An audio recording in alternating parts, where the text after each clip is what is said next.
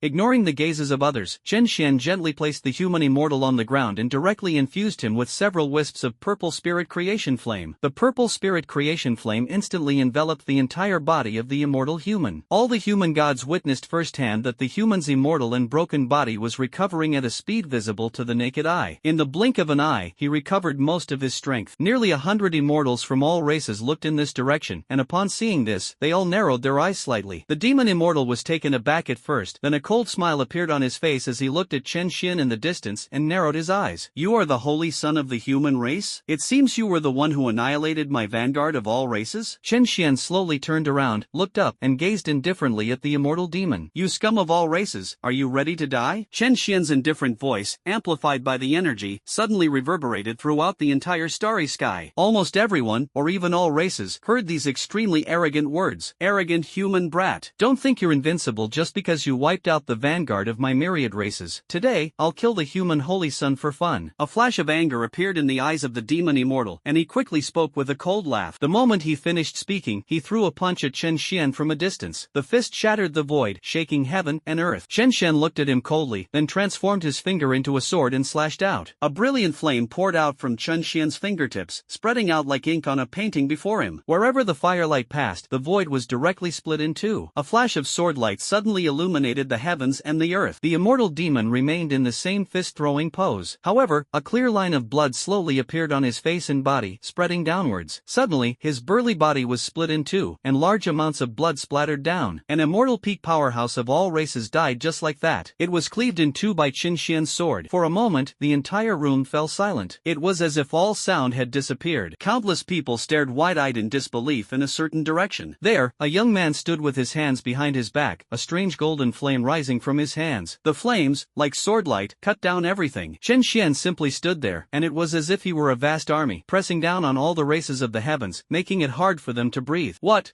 terrifying young people. General Nada is a top-tier expert at the peak of the immortal realm. Even 3 or 5 ordinary immortals might not be his match. So why is it that General Nada couldn't even block a single sword strike from his opponent? One sword kills a peak immortal. Is this the holy son of the human race? What is his true strength? Among the prodigies of this generation of human race, perhaps the holy son of human race is the most outstanding. What a terrifying guy. The vast army of myriad races and countless powerful figures were all stunned, their eyes wide open, unable to recover for a long time. For many people, the realm of gods is something they can only dream of. The peak of immortality is the limit that most cultivators can reach. However, even those experts at the peak level couldn't withstand a single move from Chen Xian. How could they not be shocked? Let alone them. Even the immortal beings of all races who were fighting on the front lines gasped in shock, their eyes filled with apprehension. Among these 100 immortals, not a general strength is already among the top tier. The opponents were all instantly killed by Qin Xian. If it were them, how would they be able to withstand the opponent? This is the strength of my human race's holy son? Behind Qin Xian, the great Xia Kingdom expert who had been saved first looked down at his own injuries, then at Qin Xian's tall and straight back, and remained silent for a long time. If he remembered correctly, Chen Xian was also from the great Xia dynasty. The holy son is invincible. Humanity is invincible. Kill these scum of all races. Behind them, the human soldiers were all filled with excitement, their faces flushed, as they roared to the sky. At this moment, facing the powerful coalition of all races, the human race finally saw a glimmer of hope, even if that hope remains slim. However, the formidable strength that Chen Xian displayed still greatly excited many people. Human morale surged dramatically. A powerful expert from our human race has arrived. Kill